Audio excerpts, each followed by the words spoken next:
Bonjour à tous, très heureux de vous retrouver, j'espère en grande forme ce matin, parce que vous allez en avoir besoin. Pour ceux qui me suivent aussi sur Instagram ou sur Facebook, vous avez remarqué que j'ai pas chômé cette semaine.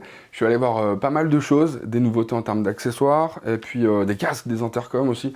J'aurai probablement l'occasion de vous en reparler plus tard, sinon c'était pas la peine que j'y aille. J'ai aussi été invité par l'un d'entre vous la semaine dernière à me rendre à une opération menée par BMW Horizon pour faire découvrir quasiment toute la gamme en fait à leurs clients. Et alors, outre le fait que ça m'a permis de rouler une petite demi-heure sur la 1250 GSA, que étonnamment, j'avais encore jamais eu l'occasion d'essayer. D'ailleurs, maintenant que j'y pense, même pas la 1200 Adventure, j'avais pas essayé. Ça m'a permis de croiser donc d'autres abonnés et je voulais vous remercier encore pour tout ce que vous m'avez dit. Voilà, merci les gars. Et sinon, parce que j'ai pas eu le temps de vous le dire, je vous le dis en direct, concernant la GS Adventure, franchement c'était bien. Comme ça, en tout cas en quelques minutes, je dirais qu'elle est plus posée, plus confort encore que la version GS standard. Mais bon, ça mériterait un vrai essai, juste pour en avoir le carnet, quoi, un truc un peu longue durée, quoi. Très longue durée, tu vois. Non, puisqu'on parle de BM. Alors, je dis ça pour ceux qui me suivent que sur YouTube. Après, on parlera Kawasaki, Honda, H2R, enfin bon. Avant, donc je me suis rendu à la Madeleine, ouais, à Paris. J'avais dit que j'y mettrais plus les roues, que pour des raisons professionnelles. Et ben voilà, 2 jours d'affilée en plus dans la tannée. Mais bon, je vais pas revenir là-dessus, franchement, c'est pas la peine. Un débat à la fois, c'est déjà bien, vous allez voir. Je me suis donc rendu dans le pop-up store, monté par BMW pour présenter son scooter électrique. Quoi ? Attendez, quand j'arrive au feu rouge, qu'il pleut, qu'il fait un froid de Dieu, le gars à côté de moi, qu'il soit sur une sportive, un gros trail à 3 roues, à 50, ou un scooter électrique, je m'en fous. Il a un casque, il a des gants, il se prend la flotte. Il est en galère comme moi, c'est mon frère, quoi. De galère. C'est un peu comme pour les fringues, tu vois.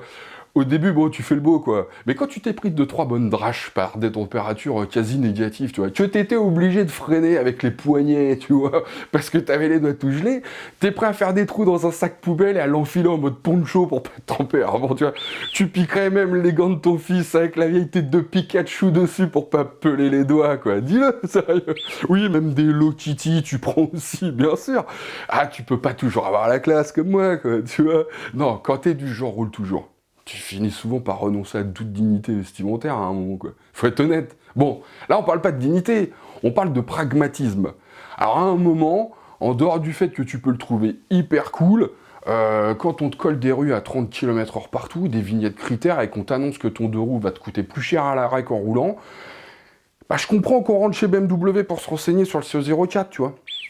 La FFMC parle quand même d'une facture qui pourrait grimper jusqu'à 3200 € par an pour stationner un 2 roues thermique pendant tes heures de travail, quoi. Autant dire que pour ceux qui seront dans ce cas-là, il sera vite rentabilisé le CE04 à 12 150 €, quoi. D'autant qu'il y a 900 € de prime écologique à déduire là-dessus. Et que l'électricité coûte moins cher que l'essence pour le moment. Pas mal de gens, pour autant, sur les réseaux me disent qu'ils veulent même pas entendre parler de l'électrique. Que pour eux, l'électrique, c'est niette.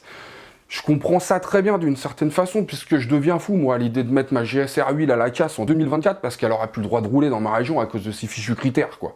Bon, moi je parle au moteur thermique, tu vois, ils me répondent, J'aime ça quand ça vibre, quand ça pétarade gentiment, j'aime l'odeur de l'essence. Le matin, j'hésite à me parfumer au sans-plomb, mais je pense qu'on peut quand même se permettre d'être absolument catégorique quand la chasse au thermique n'est pas encore ouverte partout, non ? Parce que le jour où ce sera le cas partout en France, on sera tous face à un choix si on veut continuer à faire du 2 roues, à mon avis. Passer à l'électrique ou acheter une voiture électrique. Voire avant, parce qu'au cas où ça vous aurait échappé, le collectif L'Affaire du siècle, qui regroupe 4 associations écologistes, ils viennent de gagner une sacrée bataille. Elle a fait condamner cette association, la France, à réparer le préjudice écologique dû au dépassement des émissions de gaz à effet de serre autorisées entre 2015 et 2018 en France. Tenez-vous bien, le tribunal administratif de Paris a ordonné au Premier ministre de prendre toutes les mesures utiles pour réparer ce préjudice écologique et de lui en apporter la preuve d'ici le 31 décembre 2022. En clair, ça implique quoi ? C'est pas moi qui le dis, c'est le tribunal. Dans sa décision du 14 octobre dernier, je cite, « La réparation de ce préjudice implique non seulement l'adoption de mesures propres à le faire cesser, mais également que celle-ci soit mise en œuvre dans un délai suffisamment bref pour prévenir l'aggravation des dommages constatés. » Autant dire que là, y a matière pour le gouvernement à nous motiver bien comme il faut à passer à l'électrique. Vous voyez ? Moi, je vais vous dire.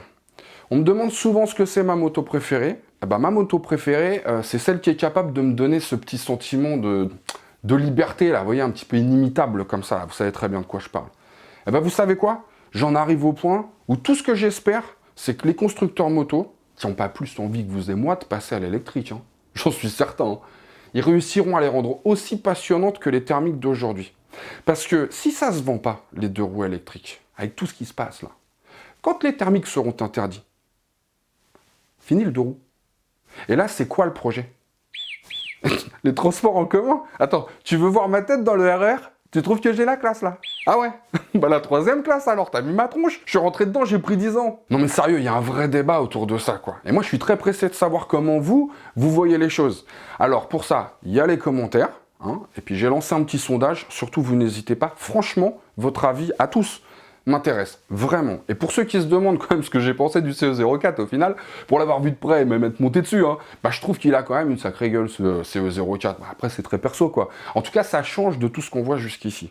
Il a un petit côté moto d'Akira je trouvais. Ah ouais ça me rappelle des trucs quoi. Bah, puis quand t'es à côté tu vois bien que c'est quand même quali quoi, tu vois, bon on n'est pas sur des trucs qui sortent de nulle part quoi. Le coup du casque intégral là que tu peux mettre dans le coffre latéral, bah finalement c'est plutôt une bonne nouvelle, c'est mieux ça que rien du tout. Si tu veux pas d'un top case, ils ont quand même prévu des petites valises souples là que tu peux adapter. Franchement, c'est intelligent, je trouve.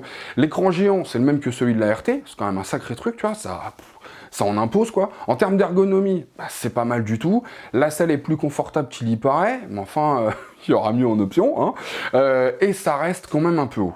Essentiellement parce que c'est large au niveau des marchepieds, tu vois.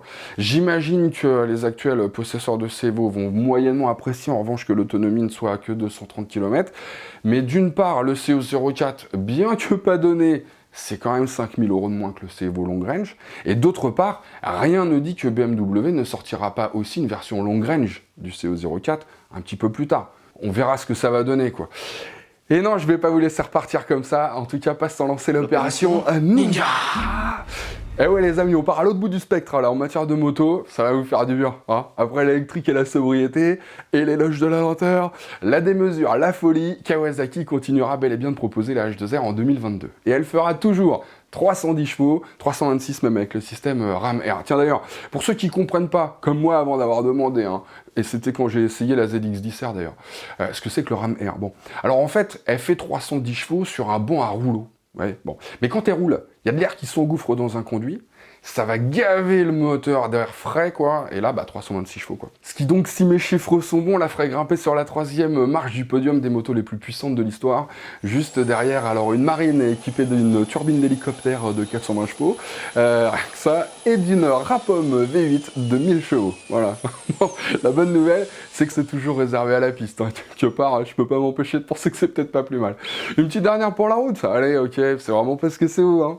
Honda s'apprête à présenter une version de série du concept CB4X en quelque sorte, à ceci près que le CB4X était une sorte de trail sportif sur la base d'un CB650 et que là, manifestement, on serait plutôt sur une GT haute sur patte quoi, entre le routier en somme quoi, équipé du moteur de l'Africa Twin, une sorte de remplaçante du Cross Tourer si vous voulez, donc plutôt pour venir taquiner les GS pour un tarif qui dit-on pourrait ne pas dépasser les 14 000 €, bagagerie et suspension électronique incluse. Alors c'est qu'une rumeur, hein. Un peu fou, mais bon, on sait jamais. Dès que j'en sais plus, en tout cas, je reviens vers vous. Et sur ce, les amis, aloha. Et dis donc, la boule de poil, c'est quoi ta taille? Non, ta taille par rapport à ma main, par exemple, tu vois. Non, parce que t'as l'air chaud, hein, avec ta petite fourrure là. Ah, il a l'air chaud.